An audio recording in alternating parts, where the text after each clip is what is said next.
Hi, I'm talking to you, the single mom. I'm wondering if there is a hint of fear in you as a single mother, fear of judgment. Do you feel like your ex is judging you? Do you feel like your family or friends are judging you as a single parent? Do you feel like society judges you for being a single mom or being a party to a divorce or separation? My name is Terry Milroy. I am a confidence and emotional empowerment coach for newly single moms. And I'm here to tell you that if you feel judged as a single mother, you're wrong. And I'm not being mean. I just want to let you know that judgment is not part of the equation of being a single mother. And the faster that you can accept that your status as a single mom has nothing to do with the way you behave in the world or the way you react to and relate to others, the faster you're going to be able to find your joy and your confidence and your resilience and to be able to make the wonderful life that you and your children deserve. So let me tell you a little bit about me really quick. I was married for 19 years, and the last 5 years I spent a lot of time trying to make excuses for a relationship that was bad. And when I eventually realized that my children were suffering and that I needed to leave, I carried a lot of guilt with me because I felt like I had hurt them by trying to stay and work things out with their dad. And what I came to realize through both counseling and coaching is that there is absolutely no guilt to be had for trying to make life better for the people that you love. I made the best decision I knew how to make at the time. And the moment I knew better, I made a different choice. And so there can't be any judgment because A, no one knew what my thought process was going through it. They can't understand exactly where I was. And I can't be judging the situation and assigning guilt to myself because in the moment, I didn't know any better. So there are 6 points that I want to make to you today about being a single mom and about the fear of judgment that sometimes brings, because I do know that it is a real issue. And I've heard from clients and from people on the internet and from friends that this is something that other people have experienced as well. So I want to make these 6 points really briefly today. The first one is a question to you. Many people in the position of single parent kind of stop their activities. They don't try to make new friends or be in touch with old friends. They don't try to attend family gatherings, or if they do, they kind of stick to themselves and they're very prickly. They don't do the things that make them happy because of the fear of being judged. And my question to you is, whose judgment is it that you really fear? The judgment of others or your own judgment of yourself? Like I just explained to you, when I finally left my marriage, I was judging me way more than anybody else could judge me. I want to tell you another quick story because I think that this really illustrates that point really well. One of my very dear friends at the time of my separation was my pastor, who he and his wife were very close friends of mine. And I called him when I realized how bad things were for my children and that I needed to leave because as a person of faith, I had some guilt. I had a lot of guilt about the idea of ending my relationship. So I asked my pastor to come see me, and I was nearly sick waiting for this friend to come see me because I felt like he was going to tell me that I was wrong and I was bad for wanting to leave a relationship where not only was I suffering, but where my children were suffering to the point of having physical and emotional symptoms of that suffering. And my friend, the pastor, showed up at my house, and after a few minutes of very stilted chit chat, he asked me what was wrong. And I just kind of blurted out, I think I need to leave my marriage, and I think you're going to tell me that I shouldn't. And he sat there for a minute and he looked at me and he tilted his head way over kind of like this. And then he sat back in his chair and he said, Terry, I've been telling you for 4 years that you need to leave. Why would you think I would say anything negative about that now? And I looked at him and I said, no, you haven't. And he said, yeah, I have. I've asked you at least once every few months for the last 4 years if you were sure you were okay and if you needed to make a change and if you needed support. And you kept telling me everything was fine. And I can tell you, honestly, I don't remember any of those comments. But the point is, it may be that the people you feel like are going to judge you are actually waiting for you to make that decision. I worried about my children judging, about them feeling like I was a failure, like I had destroyed their family. And when I sat my children down to tell them what I was about to do, they both looked at me and looked at each other and looked back at me and said, what took so long? There was no judgment. Okay, so I want you to understand that for a lot of people out there, the people you think are going to judge you are actually the people who are biting their tongues, waiting for you to make this decision. And now they're waiting for you to accept help and to reach out to them and to have a relationship with them. So be sure that what you're fearing is really judgment from others and not judgment from yourself, because sometimes our own judgment of our actions leads us to reflect them on other people. And we don't want to cause other people to be pushed away from us or to damage relationships with other people because we're allowing our own fears and our own internal feelings to be projected that way. So the second question is, and it's not really a question, but who knows the truth about your situation? In all likelihood, it's just you. Now, you may say, well, you know, my kids live with me, they know the truth. Well, yeah, a lot of it, they probably do, but there's probably things that they don't know. You know, your ex certainly knows part of the dissolution of your relationship, but does anybody really know your internal motivations, your internal emotions, your mental and emotional experience of both the relationship and the breakup and now what you're going through currently? My guess is that nobody knows it exactly. Now, there's probably one or two of you out there who are like, oh, I tell my best friend everything. You know, they know everything. I just like spout off at the mouth constantly and run my mouth and they just sit and listen. And that may be true. But a lot of us are a little bit more reserved. And so we find ourselves kind of trying to stay in a position of everything's fine, let's stay back a little bit, let's, you know, I'm holding myself together. But in holding myself together and staying back, I'm actually creating a wall that's making me feel like other people are judging me, because people are picking up on the fact that I have this little bubble around me and I don't want other people to step into my bubble. Okay, so remember that you're the only one who knows the truth. And if you are the only one who knows the truth, then why do you fear the judgment of others? They don't know. And if they don't know, then their judgment has no value.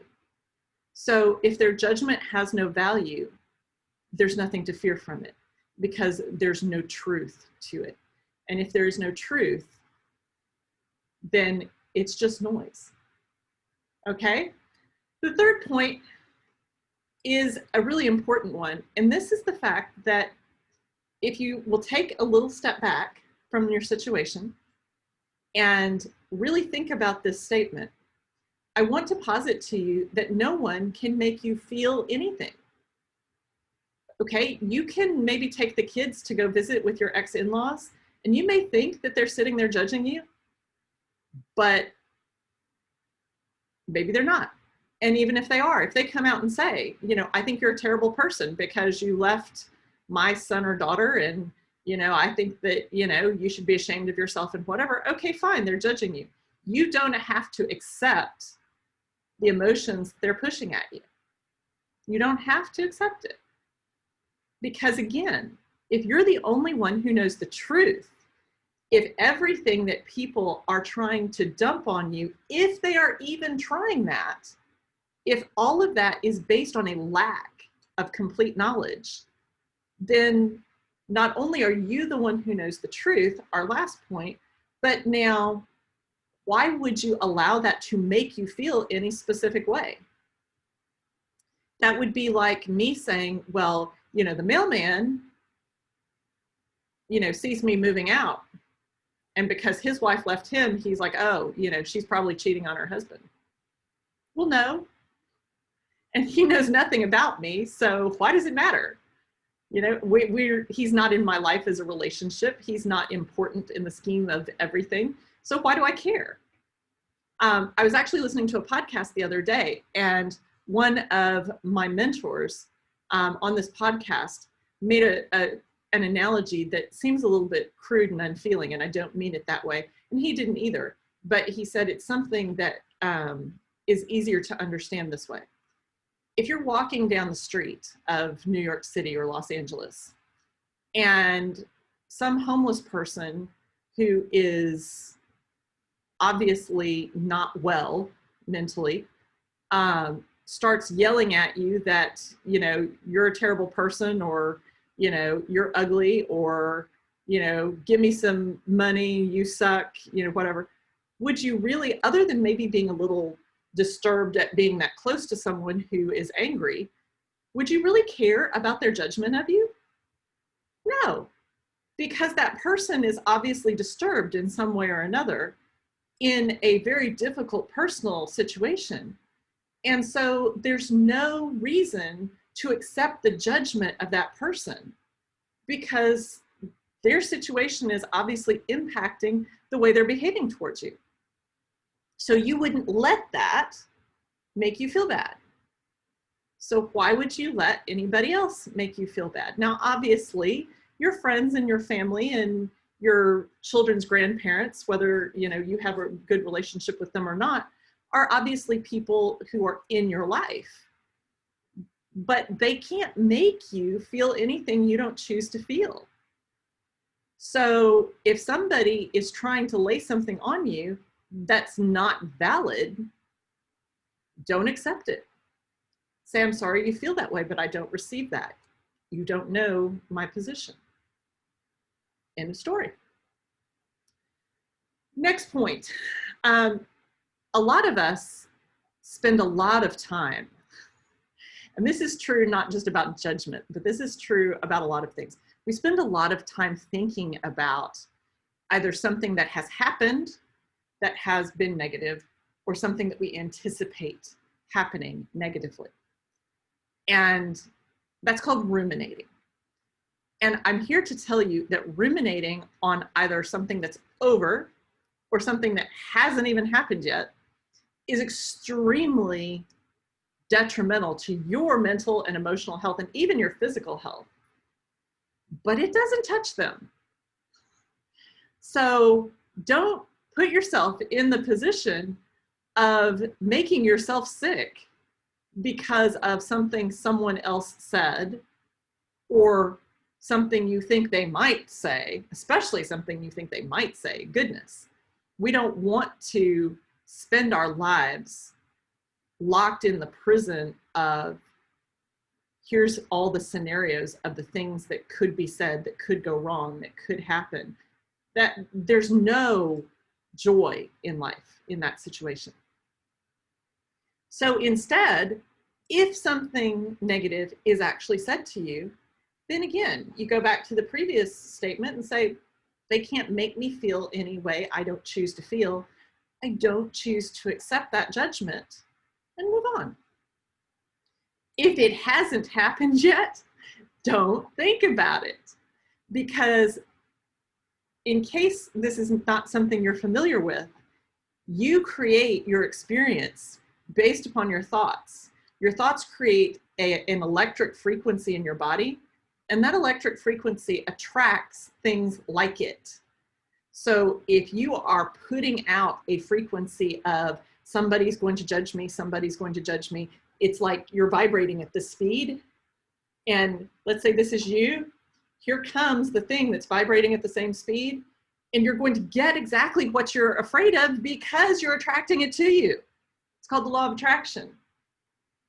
Okay? Please do not spend all of your life locked in your head, either going over things that have happened negatively or anticipating things that have not even happened yet. Okay? Life goes by very short. Okay? We're in a really weird time right now. And please know that there are many people who wish they had some of those moments back at this moment. Okay? Do not waste the precious time that you've been given, especially as a mother. Please don't waste time with your kids locked in your own mental and emotional prison. Okay? Let it go. Accept the fact that they don't know. You don't have to accept their judgment, and don't spend your time thinking about it. Don't model that for your children. Okay, the next point is kind of tied into that one, and that is the fact that you cannot ever assume that you can read people's minds or predict the future. So if you are with maybe your ex's family, if they're the children's grandparents, aunts and uncles, cousins, whatever, and you've been invited because you're their mother, or you have custody of them and you're there with them, don't assume that everyone there is standing over in the corner judging you. You don't know what they're thinking. And even if they are thinking something negative, living well is the best revenge, right? So go enjoy yourself as much as possible. Enjoy the fact that your children have family to love them, if that's who you're with, or enjoy whatever situation to the level that you can enjoy it. And don't try to put words in other people's mouths. Okay, just don't. Similarly, do not, before you have to take the children somewhere or before you have to be with some group of people or with your ex, do not construct the negative scenario in your head and go over and over all the things that are going to go wrong. Because again, remember, this is you and this is the negative things, and they're vibrating together and there they are. Okay? Don't allow yourself to do that. Assume that things will go as well as are possible, and know that if things don't go as well as you hope, you are well able to handle it. Because after all, you're a single mom, and I'm here to tell you, single moms are some of the strongest, most badass people on the face of the earth. Okay, last point, and really important, because judgment does happen, okay? And I want to point out to you that if you fear being judged, or if you have been judged, I'm going to suggest that you have also judged others. And that's not to say that you're a bad person, because you're not. We all judge people. There are circumstances that we go through in life that cause us to have particular biases. Okay, if you are a woman who was attacked at night on a dark street by a big guy, big guys on dark streets probably scare you. And all the others may be completely innocent, maybe really good men. That doesn't change the fact that they scare you. And that's okay, because your experience has led you to that judgment. What's important is that you not stop walking down the street because there might be a big guy who reminds you of the fact that you were attacked once. I'm not minimizing anyone's trauma, okay? I'm not trying to do that at all. But I'm just trying to make the point of, we all judge other people in one way or another. I read a story just today about a woman who was in a car accident and experienced a spinal injury. And in recovering from the spinal injury, got to the point where she could stand and walk a few feet at a time. But for any long time on her feet or walking any distance, was unable to without either a walker or a wheelchair. Her recovery just had not gotten to that point, and hopefully will, but had not gotten to that point at this point. And she and her spouse were parked at a theater. before COVID, and parked in a handicapped spot because that was as far as she could walk without the walker. And because they were going to be sitting in a chair for the whole time, you know, they thought that they could do without the walker, without the wheelchair, not block the aisles, if they parked right up front in the handicap. And they had a handicap placard and everything. But when she got out of the car, she was not an elderly person. She was, you know, someone in her early 40s, I believe, who, you know, looked, you know, in the face and the body fairly young. And people rolled down their window and cursed her for taking the handicap spot. And she said for several hours she felt terrible because more than one person criticized her as she was very slowly, but without an aid, walking into the theater to watch a movie. And then she realized that, you know what? They're judging based upon the evidence of their eyes. I can't help the fact that the evidence of their eyes is misleading. And that's something that I want you to really think about. People judge based upon their own experience and based upon the evidence of their senses. Not everyone knows you, and they certainly don't know you in a really deep and profound way, right? So be aware of the fact that you have probably judged people in a similar situation to the one that I just outlined, or you have judged people based upon their facial expressions. You know, have you ever heard of resting bitch face? Right here. I have people that I work with in a day job who think that I'm a mean, hateful person. I will tell people that I'm a mean, hateful person because when I'm really focused and intense, I have this resting bitch face. And they've walked into my office when I've been really focused, and it takes me a moment or two to draw my attention out of what I'm doing and address them and change my expression. And they see that as, you know, being unfriendly, but they don't know me. And so the fact that they judge me as being unfriendly and mean and, you know, not someone they want to work with, well, that's their problem. You know, I can't help the fact that when I'm concentrating, my face relaxes into this position. It's just the way it is. You know, I suppose if I had lots of money, I could go get a facelift and, you know, tell the surgeon, I don't know what to tell you to do, except that when I'm not smiling and, you know, I need it to not look like resting bitch face. I don't know if they could even fix that, right? The plastic surgeon could even fix that. But what I'm telling you is we all judge. You have judged. I have judged. Other people judge. It is the human condition to do so. We are genetically programmed to look for danger, whether that danger be physical, mental, or emotional. And so we judge in an effort to identify the dangers to us. But there is a solution to that judgment, and that is forgiveness. Forgiveness covers a multitude of problems. If you can forgive others, then it doesn't matter whether they deserve it or not. It releases the emotional burden from you. It replaces the adrenaline and the cortisol and the stress hormones in your body with dopamine and epinephrine and things that are calming and peaceful and healing. And that is worth everything. It doesn't matter if the other person deserves to be forgiven. Okay, we've talked about the fact that in many cases, okay, you may be assuming things that aren't true. But even if someone attacks you in a very judgmental way, forgiveness is not for them.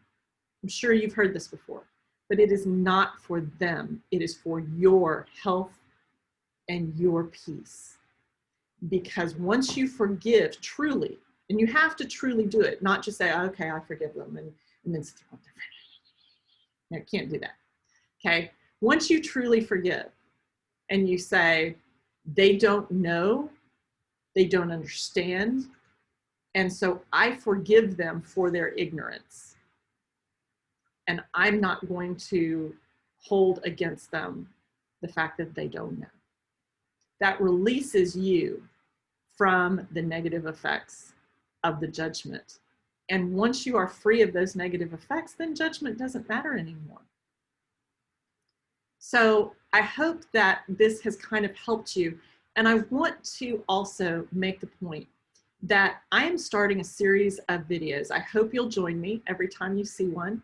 I'm starting a series of videos about being a single mom and the challenges that that represents. Because as I mentioned, I went through a separation and divorce. I have 2 children, both of them in college now, but I went through the whole changing your life, having to face being alone, you know, the possibility of, you know, wondering if I was going to find love again. I went through the stress of trying to communicate with someone who did not want to communicate with me in terms of co-parenting our children. I've gone through the, you know, picking up your life and learning to trust again. And so I'm going to talk about a lot of these subjects in a series of videos leading up to the launch of my new membership program. That membership program is for single moms who are looking for a safe space to communicate with other single moms and to learn about ways to improve your life, to be the best mom and best human being that you can be, and to live your purpose and your vision, to not let this life event, whether you initiated it or it was initiated by someone else, to not let this life event stop your forward progress in life and prevent you from becoming the person that you were born to be. So I hope you'll join me. I hope you'll keep coming and watching the videos, and I would love to hear from you. If anything resonates with you, I would love to hear about it. I hope you all have a great day, and I will see you soon.